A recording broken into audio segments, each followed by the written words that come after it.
uvas criouxas, as crioulas argentinas. Tá todo mundo falando delas e a gente aqui não podia ficar de fora. Então cola o ouvido aqui comigo, porque hoje a gente vai conhecer quem são as crioulas argentinas, quem está trabalhando com crioulas argentinas e qual que é o grande lance dessas uvas. A gente vai ver o que é que a crioula tem. Atenção para o spoiler. Obviamente que los que están más curiosos y más ávidos de entender este tipo de productos son los jóvenes, que no buscan marcas, sino buscan experiencias. Sim, temos alguns convidados. Então, prova que você é jovem e aperta a tecla SAP. Eu sou a Fabiana Knossaisen e você está ouvindo o Simples Vinho.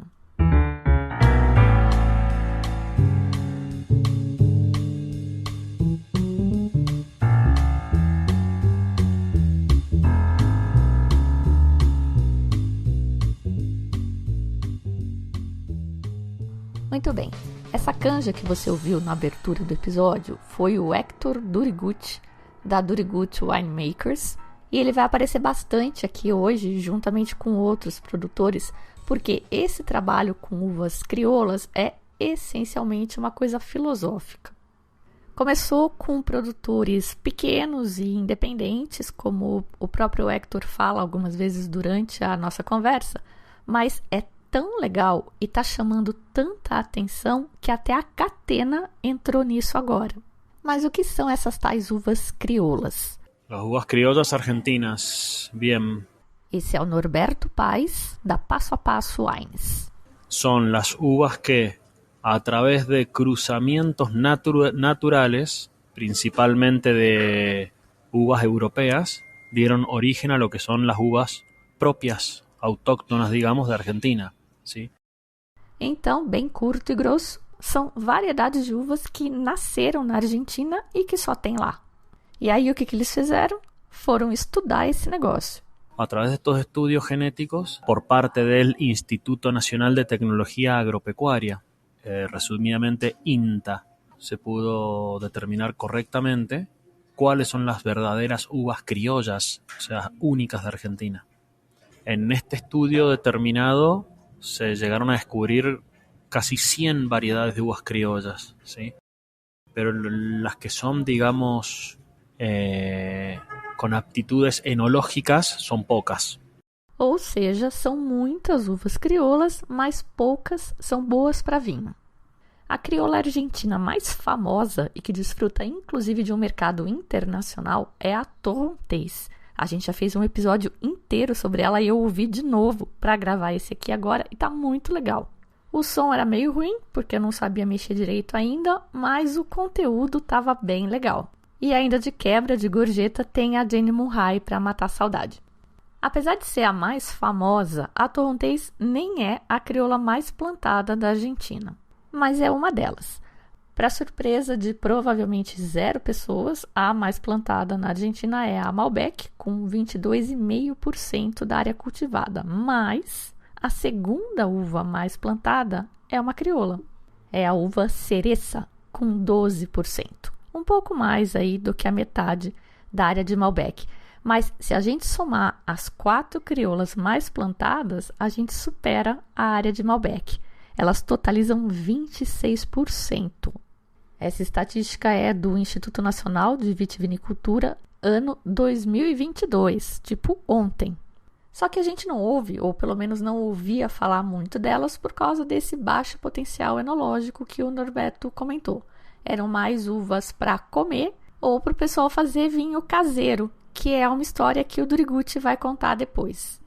Ou seja, os vinhos produzidos a partir das uvas crioulas não são em nada parecidos com um Cabernet Sauvignon, um Pinot Noir, um Syrah ou mesmo um Malbec, que é o que se entendia até outro dia, que era a demanda do mercado, e provavelmente era mesmo e ainda é em grande parte. Mas alguns paladares mais curiosos, como o Hector comenta, especialmente dos jovens, né, estão procurando essas coisas diferentes. E não é só o diferente pelo diferente. Esses vinhos têm, em geral, menos álcool, o que é uma tendência, seja por razões de saúde, né, gente mais fitness, e porque os vinhos tradicionais estão ficando cada vez mais alcoólicos. Por causa do aquecimento global, está cada vez mais difícil você produzir um vinho com menos de 15% de álcool. Embora o produtor brasileiro esteja adorando essa nova onda de vinhos mais alcoólicos aqui no Brasil, porque aqui isso não acontecia até 5 anos atrás, era quase impossível. Aí aconteceu em 2018, aconteceu em 2020 e antes disso tinha acontecido em 2005 só. Então, de repente, está todo mundo animado com esse novo terroir que está se formando aqui, mas isso, infelizmente, chegou atrasado para a gente, porque está na contramão da tendência mundial.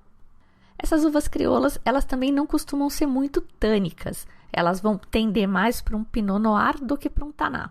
E ainda, além disso, delas terem pouco tanino, o pessoal também extrai menos, macera menos, por causa de uma peculiaridade delas que tem na casca e que eles não querem que passe para o vinho. O Hector Duriguti vai falar mais disso daqui a pouco.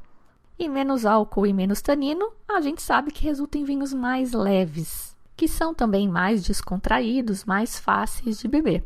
E isso, meu caro amante de malbecão madeirudo, tá muito na moda. E aí tem também toda uma pegada filosófica com vários vieses que a gente vai conversar ao longo do episódio. Mas o primeiro que eu queria destacar é esse alinhamento com o caráter argentino, o orgulho, né? O argentino é um bicho muito orgulhoso.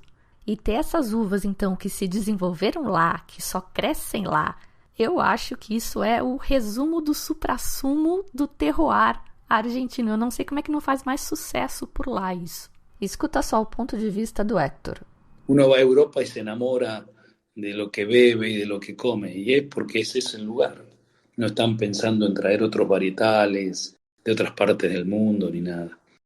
Yo creo más en eso, ¿no? En esa recuperación de la parte histórica de la industria vitivinícola, que es lo que en cierta medida es la historia, es lo que nos hace únicos, porque tenemos una historia. Né? É isso o que os faz únicos. Não acreditamos, nem eu nem o Hector, que a grande indústria vá deixar de plantar Malbec, Cabernet Sauvignon para trabalhar com crioulas. Pelo menos não nos próximos 20, 30 anos. Mas esse argumento dele é bastante forte e eu queria aproveitar para dizer que a gente tem uvas nossas aqui também e que a gente é bem ruim de propaganda, bem ruim de marketing. 2 uvas que me vêm na cabeça agora. A Get, que tem um episódio inteiro sobre ela. Eu sei que não fala Get, mas eu desisti de tentar imitar um sotaque alemão. Então tem a uva Get, que é lá de Santa Catarina, primeira IP de Santa Catarina desde 2012. Temos um episódio inteiro sobre ela. E temos também a uva Lorena, desenvolvida pela nossa Embrapa, aqui em São Paulo. E assim como as crioulas argentinas, tanto a Get quanto a Lorena têm um quê de uva moscatel. E uma outra coisa que eu acho que é um patrimônio nosso e que a gente não valoriza são os vinhos moscatéis. No lançamento do Guia Adega Brasil 2024, que foi esses dias atrás, o pessoal do guia estava contando que tem produtor que parece que tem até vergonha de produzir moscatel. Eles deixam escondidinho ali, porque parece que tem essa coisa do pessoal mais entendido de vinho rejeitar o moscatel, mas o público gosta muito. Eles comentaram que esse é o único estilo de vinhos cujo consumo cresce na casa de 2 dígitos há mais de 2 anos já. E se você gosta ou não do estilo é uma outra conversa. Mas são vinhos, na maioria das vezes, bem feitos, que tem tudo a ver com o nosso terroir, com o nosso clima quente e são baratos. E olha, alguns quando envelhecem ficam sensacionais. Mas voltemos às crioulas argentinas, que é o nosso tema de hoje. Se vocês lembrarem, eu comecei a falar de crioulas no episódio sobre a Pinot Grigio, porque tinha a questão, né? É uva branca ou não? Né, cinza ou rosada, que enfim acabou sendo a minha conclusão. E aí surgiu a questão também, mas Pinot Grigio é uma variedade? Porque segundo o Jamie Goode é um clone de Pinot Noir. Pinot Noir, Pinot Blanc, Pinot Grigio, Pinot Meunier é tudo a mesma variedade, diferentes clones. E aí a pergunta evoluiu, né? Porque Pinot Noir, Pinot Grigio, Pinot Blanc são uvas tão diferentes, como é que pode ser a mesma variedade? Então, daí você pega esse é o clone A de Pinot Noir, este é o clone B de Pinot Noir, e este clone C, na verdade, não é Pinot Noir, é Pinot Grigio ou Pinot Blanc. Como é que se define quando deixa de ser um clone da mesma variedade e passa a ser uma outra variedade? A boa notícia é que eu consegui uma resposta bem convincente para a parte técnica dessa pergunta. E, se eu não me engano, acho que foi na década de 70 ou de 80, onde na França eles coletaram material de 50 variedades, e dentre essas daí, consideradas variedades, estavam as Pinots, né? Então, Pinot Gris, Pinot Meunier, Pinot Hereta, Pinot Noir, Pinot Blanc. E o que foi percebido é que o genoma dessas Pinots é o mesmo. Ou seja, não houve um cruzamento para criar essa Pinot Blanc, Pinot Noir, Pinot Meunier e Pinot Hereta. O que houve foi uma mutação. Então, como houve uma mutação e não um cruzamento, o genoma é o mesmo, então elas não são consideradas variedades, e sim clones. Esse foi o Frederico Novelli, ele é engenheiro agrônomo e consultor do projeto do Maurício Rios, que é padrinho do Simples Vinho e foi quem fez a intermediação aí para essa resposta. Maurício está produzindo vinhos de dupla poda em Minas Gerais. Então, tecnicamente, só é outra variedade quando muda um dos progenitores. Mas a gente, no mundo do vinho, se dá a licença poética de chamar Pinot Noir de uma variedade, Pinot Blanc de outra, Pinot Gris de outra. E essa licença poética, como o próprio nome indica, não tem nada de técnico. Pode ser por causa da cor da casca ou outras características, aí, como no caso da Pinot Noir para Pinot Blanc. Mas, no caso das crioulas, olha que interessante. As principais crioulas argentinas, como eu disse, tem várias, eles estão mapeando, estão estudando ainda, mas as principais que eles já identificaram são crioula grande e cereza, que são rosadas ou mais para tintas, e a torrontés e a Pedro Ximénez, que são brancas. E todas elas têm os mesmos progenitores. São frutos da cruza da Listán Prieto com a Moscatel de Alexandria. A Listán Prieto é uma uva originária, muito provavelmente das Canárias, Ilhas Canárias, na Espanha, e trazidas durante a época da colonização, porque os caras faziam um pit stop ali nas Canárias para vir para cá, para as Américas depois. Essa uva na Argentina ganhou o nome de crioula chica, no Chile eles chamam de uva país e nos Estados Unidos é a uva Mission. E desta feita, a engenheira aqui oficialmente desiste de tentar achar uma explicação objetiva que diferencie ou que defina uma variedade de uva. Vamos falar dos vinhos então, que é o que interessa. Vinho de torrontés, imagino que a maioria conheça, é bem popular, bem fácil de encontrar e para mim deixa bastante claro nos aromas que é filho de moscatel. Pedro Ximénez, nunca provei nenhum vinho, não conheço. Nos vinhos de cereza e de crioula grande, eu já não encontro esse aroma. Vamos então começar a falar dos vinhos agora, mas antes eu queria falar das importadoras que trazem esses vinhos aqui para o nosso mercado. Porque é claro que você pode pesquisar por conta própria, ir lá e comprar, mas no geral não é isso que você vai fazer, você vai comprar ele por aqui. Porque mesmo que você more perto da fronteira, e eu tenho um sobrinho que mora perto da fronteira, então ele se abastece todo mês, não é esse tipo de vinho que tem na fronteira. Não é esse vinho que o contatinho do WhatsApp traz. Então, se você não quiser tomar só aquele vinho, que todo mundo sabe qual é, não vou falar o nome, e ainda correndo o risco de ser falsificado, você precisa valorizar o trabalho desses importadores que garimpam essas pérolas, essas coisas diferenciadas e trazem aqui pra gente. Coisas que a gente às vezes nem sonha que existem, porque a Argentina, no fim das contas, está aqui do lado, a gente ouve mais coisas, notícias chegam mais aqui. Mas um Semillon Rosé da África do Sul, por exemplo, quem já tinha ouvido falar em Semillon Rosé? Semillon é uma uva francesa de Bordeaux branca, branca, ela não é nem esquizofrênica, que nem a Pinot Grigio, que é meio rosada. Só que na África do Sul, para onde ela foi levada e onde ela já foi muito plantada no passado, ela meio que aclimatou ali, tropicalizou e escureceu a casca, mutou. Eles acreditam que seja devido à incidência de luz solar, mas também tem a ver com a idade. Eles têm vinhas muito velhas lá, coisa pré-filoxera. E mesmo lá, tem pouco. Depois, pesquisando, eu descobri que na Austrália eles conseguiram algumas mudas também. E ela, nem todo ano ela fica rosada. Tem ano que ela sai branca. É uma coisa de louco. E a Wines for You foi lá, achou esse vinho e trouxe pra gente. Então, se a gente quiser que eles continuem fazendo esse serviço, a gente tem que valorizar, né? A For You Wines, que foi patrocinadora aqui do podcast, que fazia um trabalho lindo, a gente perdeu. Chega. Pasé mi mensaje ya. Vamos a hablar de los vinos. Y vuelvo y te repito, todo eso lo están haciendo los enólogos hoy, que son independientes, que tienen una mirada de revalorizar lo que hicieron los abuelos. No es una fábrica, son productos artesanales. Tienen esencia, tienen alma, tienen vida, tienen corazón.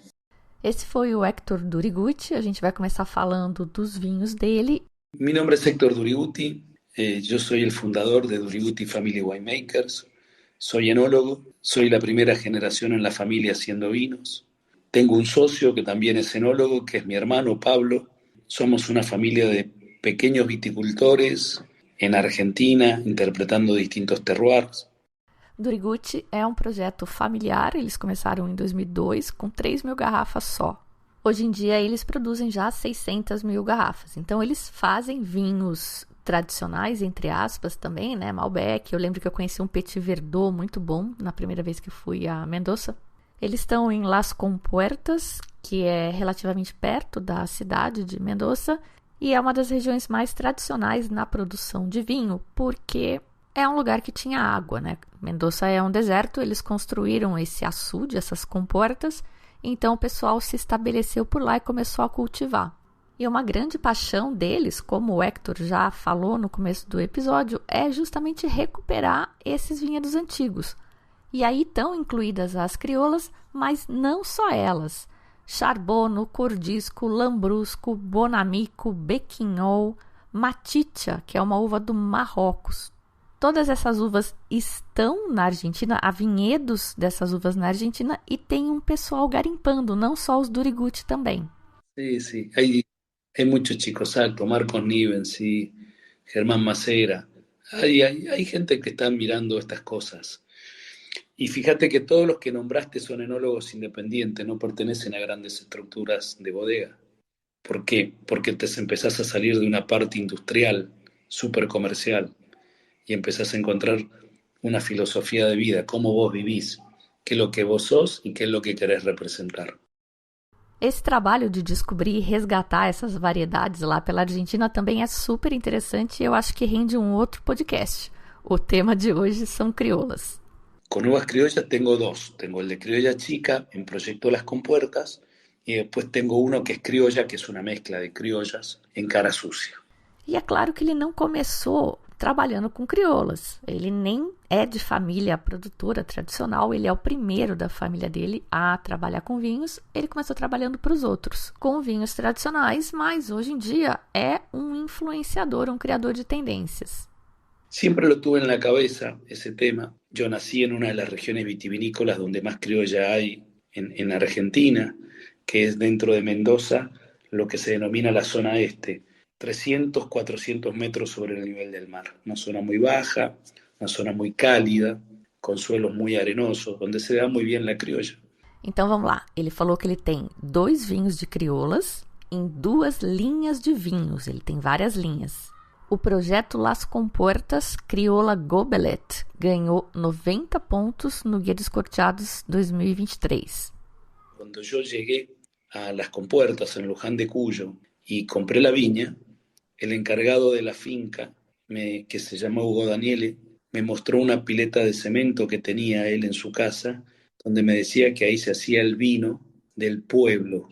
Entonces me lleva a su casa y me muestra con qué hacía el vino, y vi que era la uva criolla. Lo que pasa es que esa uva se tenía en las parras de las casas por delante para comer, y después que terminaba la vendimia, lo que quedaba se vinificaba. Entonces, bueno, decidí el primer año rescatar ese viñedo que él tenía en su casa y hacer la primera criolla, que se llama criolla Parral, porque estaba plantado en un parral. Y eso fue en el año 17. Parral, vocês conhecem, é o esquema de organizar as videiras que elas ficam parecendo um gazebo, né? Fica no alto, fica uma cobertura. A videira é uma trepadeira e se você não organizar por onde ela vai trepar, ela vai fazer o que ela quiser, vai ficar por todo lugar. E parral era o jeito tradicional que os antigos tinham de organizar as suas videiras. A gente aqui no Brasil tem bastante também. O nome técnico disso é sistema de condução. É a forma como você conduz a sua trepadeira. E esse parral ficava então ali no quintal de uma das casas e eles precisaram um dia transplantar esse vinhedo. Moveram então os pés de uva, mas não organizaram no sistema de parral. Eles deixaram no sistema gobelet, que é o jeito ancestral aí que eles produziam uvas. É também chamado de arboleto na Espanha. O pessoal chama sistema em vaso, que é basicamente deixar a videira isoladinha ali, cada uma arvorezinha. Y después él se iba a mudar de esa casa. Entonces lo que hicimos fue erradicar todas esas plantas de criolla, de parrales, y se plantaron, ¿sí?, en un sistema gobelet. Y por eso que después de 3 años empezamos a tener criolla gobelet. Entonces, ya en estos 2 últimos años, vendimia 22, vendimia 21, la criolla se llama criolla gobelet. Pero el material genético es el mismo. Esse gobelet, então, eu não conheço, mas a safra 2022 ganhou 90 pontos no Guia dos Corteados. E o outro vinho que ele disse que tem de crioulas é da linha Cara Sucia, é o Cereza. E vai mudar de nome também. ¿Qué pasa? La gente que no está en el mundo del vino muchas veces no sabe que la cereza es una uva criolla. Entonces me preguntan que cómo hago vinos de una fruta, la fruta cereza. Entonces vamos a cambiar la etiqueta y se va a llamar criolla. Esse Cereza, que vai mudar de nome, vai passar a chamar criolla só para não confundir o povo, eu conheci na época da pandemia e foi uma grata surpresa. Peguei ele no portfólio da Boutique do Vinho Artesanal, que é uma loja daqui de São Paulo especializada neste tipo de vinho diferente, natural, etc. E olha só o que eu escrevi dele na época, que eu nem era muito tão natureba assim. Aroma intenso de morango, de bala de morango, caramelo e um toque de camomila. Textura oleosa na boca e acidez trincante. Tanino médio baixo, mas eu acho que pela combinação dos fatores encarou bravamente o picadinho de carne também. E eu tô dizendo isso aqui porque eu tinha falado que ele tinha ido bem com a salada de antes do picadinho. E que eu nunca tinha visto um vinho com tanta versatilidade. Isso foi em 2020, muito tempo atrás, mas a safra 2022 deste vinho recebeu 88 pontos no Descorteados. Eu tô com uma garrafa aqui nova dele para provar. É um rosé escuro ou um tinto claro, ou como está na moda hoje em dia chamar de clarete, e tem uma razão técnica para isso. Hay que trabajarlo muy bien en la bodega, porque uno de los mayores problemas que tiene la criolla es que la criolla tiene una cáscara, un ollejo muy grueso. Y para tener un ollejo muy grueso tiene mucho pectato de calcio, tiene mucho calcio, que es lo que mantiene unido el ollejo. Entonces, cuando uno lo rompe el grano de uva para fermentar, al tener poco tanino y al tener poco polifenol, ese calcio que es amargo pasa muchas veces al vino, ¿sí? Entonces, si uno lo fermenta a altas temperaturas para extraer un poco más de color, extrae mucho más calcio. Entonces, yo lo que hago, empiezo fermentándolo como tinto y a mitad de fermentación separo los ollejos o las cáscaras del vino y lo termino fermentando como un blanco. Entonces me da una criolla de un color rosado leve, ¿sí?, pero sin defectos en boca. Bem legal, né? E eu queria aproveitar para fazer mais uma parte aqui, já que estamos falando de clarete, e eu sei que tem muita gente que até hoje odeia Era dos Ventos, porque o Descorteados falou que o clarete deles era o melhor tinto do Brasil, e aí a pessoa foi lá comprar um vinho tinto, achou que estava comprando um vinho tinto e comprou um clarete. E odiou, mas aí é aquela coisa, né, que serve bem aqui, você não entendeu o vinho. Pois bem, eu queria fazer um paralelo desta história com o atual vinho mais caro do mundo, que é um clarete também. Não sei se vocês já ouviram falar do Liber Pater, eu devo fazer um podcast sobre ele, mas vai um teaser aqui. É um vinho de Bordeaux, estilo clarete, feito em ânfora, com variedades não convencionais, tanto que ele nem pode ser classificado como Bordeaux, é um Vin de France, vinho da França, do país, é a classificação mais básica que você pode ter para um vinho. A ideia por trás dele é muito parecida com essa do Hector, das crioulas, de resgatar o passado. É um vinho que é para se parecer com o estilo de vinho que Bordeaux produzia lá nos anos 1800. E está sendo vendido mais caro, mas mais caro de longe, assim, de lavada, do que todos os Grand Cru Classés 1855 e qualquer outro vinho do mundo. 30 mil pounds a garrafa. Isso en primeiro, porque depois esses preços astronômicos que os vinhos atingem é em mercado secundário, em leilão, essas coisas, não é na venda direta, na primeira venda. Enfim, prova definitiva de que tinto escurão madeirudo tá fora de moda, tá? Não é trend. Claro que pode continuar na moda na nossa casa e isso é o que importa pra gente. Enfim, esses foram os crioulas dos Durigucci, você encontra aqui no Brasil. E outro produtor que trabalha muito com crioulas e que vocês já conhecem porque já passou por aqui é o Norberto Paes da Passo a Passo. Bueno, soy Norberto Páez, soy enólogo y soy agrónomo, residido en Mendoza, Argentina, y tengo 2 proyectos propios de vino.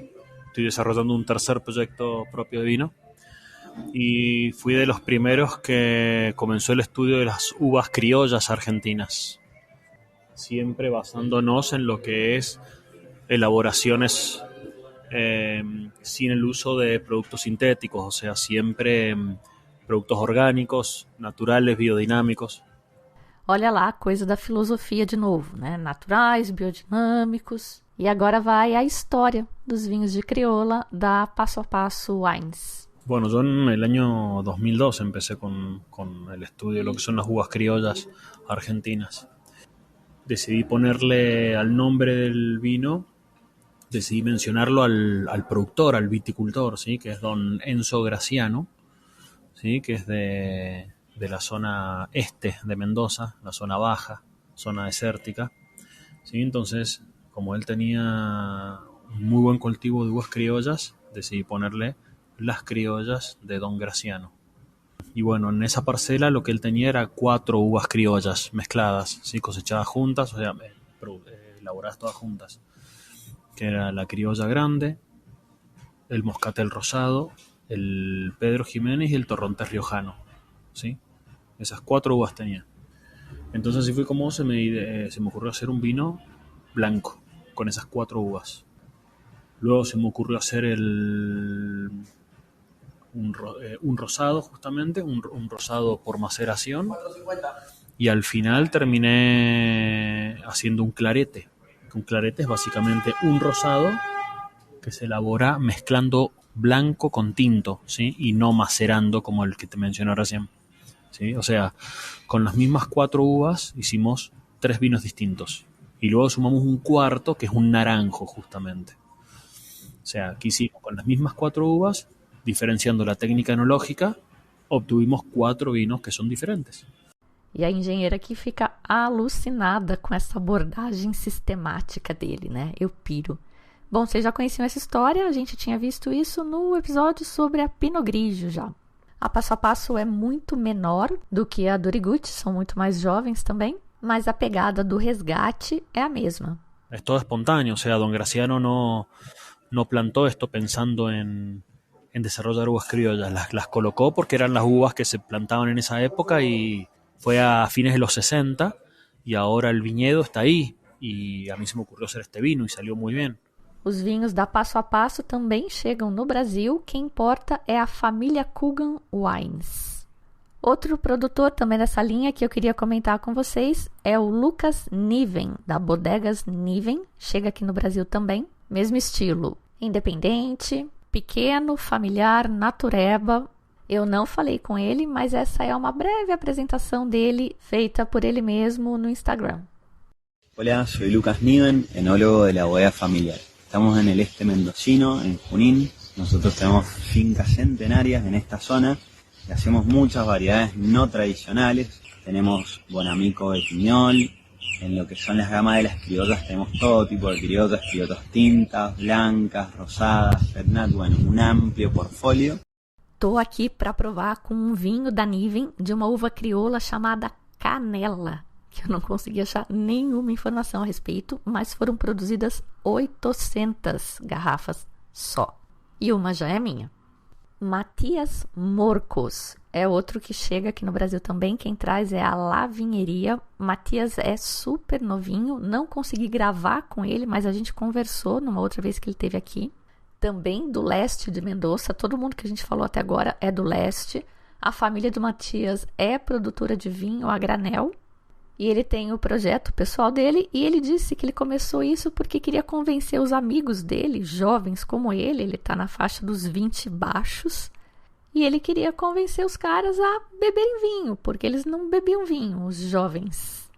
Então ele tem um crioula puro, de crioula tica, chama crioula o vinho, mas ele tem um que chama Tinto del Este, que é um blend, tem várias uvas, inclusive crioula e bonarda, que é uma uva também bastante plantada na Argentina, mas fica meio encoberta ali na sombra da Malbec. É um vinho delicioso, gosto muito desse tinto dele. Os dois, tanto o Crioula como o Tinto del Este, 91 pontos descorchados, 2023. E com 90 pontos descorchados, que também não é nada desprezível, ele tem um vinho laranja de Moscatel Roçado, que é uma variedade crioula também, mas com um pedigree aí um pouquinho diferente. Ela é filha do cruzamento espontâneo da Listan Preto, ou a crioula tica, e Moscatel de Alexandria, como todas as outras crioulas que a gente viu, mas também Muscat à Petit Grain e uma tal de Heptáquilo, que eu nunca tinha visto na minha vida. E bem, é claro que tem muito mais produtor trabalhando com uvas crioulas na Argentina. O cenário vitivinícola por lá é animadíssimo, agitadíssimo, super produtivo e criativo, adoro. Outro dia mesmo provei, até pesquisando para o podcast, né? Porque isso é trabalho. Provei 2 vinhos de crioula, um tinto e um branco, chamados Vamos de Parranda. Muito gostosinhos. Aliás, nunca provei um vinho desses diferentões que fosse ruim, que fosse mal feito. Eles são diferentes, não adianta você ter expectativa de um Cabernet Sauvignon, porque você vai ficar frustrado, são diferentes, mas são muito bem feitos e, honestamente, muito melhores do que muito Cabernet Sauvignon ruim que eu vejo por aí. Mas como eu sei que isso também, para muita gente, é uma quebra de paradigma muito importante, violenta, para quem estiver curioso, mas quiser se aventurar neste novo mundo, vou dar aqui agora uma dica que não tem erro. Catena. Hola a todos, soy Oriana Zamora y tengo el placer de compartir con ustedes un poquito del proyecto La Marchigiana. La Marchigiana é o nome dessa linha de vinhos com essa viés mais natureba.